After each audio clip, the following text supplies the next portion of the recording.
Menteri Investasi dan Hilirisasi atau Kepala BKPM, Rosan Ruslani, membenarkan investasi langsung di proyek hilirisasi tidak banyak menyerap tenaga kerja.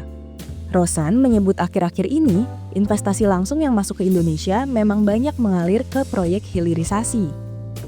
Selama periode Januari sampai September 2025, senilai 431,4 triliun rupiah atau setara dengan 30,1% dari total realisasi investasi masuk ke proyek hilirisasi.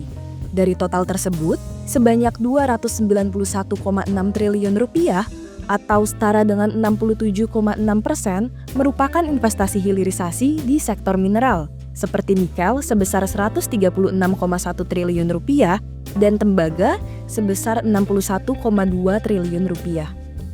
Sayangnya, proyek hilirisasi mineral lebih membutuhkan banyak modal dibandingkan tenaga kerja alias padat modal atau kapital intensif. Rosan pun mengatakan pemerintah ingin mengembangkan proyek hilirisasi berjenis padat karya.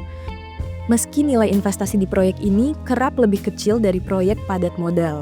Dirinya mencontohkan hilirisasi di sektor perkebunan, yakni kelapa yang telah menerima investasi sebesar 100 juta US dollar, dengan pembangunan konstruksinya dimulai tahun ini.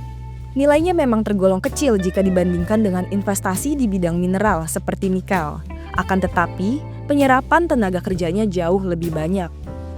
Memang investasinya hanya 100 juta US dollar, tapi penyerapan tenaga kerjanya dari 3 fase itu, 1 fase sudah selesai tahun ini.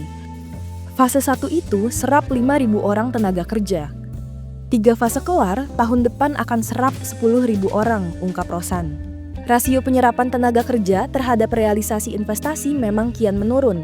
Kementerian Investasi dan Hilirisasi atau BKPM mencatat realisasi investasi pada semester 1 2025 mencapai 942,9 triliun rupiah. Dari realisasi itu, penyerapan tenaga kerjanya mencapai 1.259.868 orang, yang berarti setiap satu tenaga kerja yang terserap memerlukan investasi sekitar 748 juta rupiah.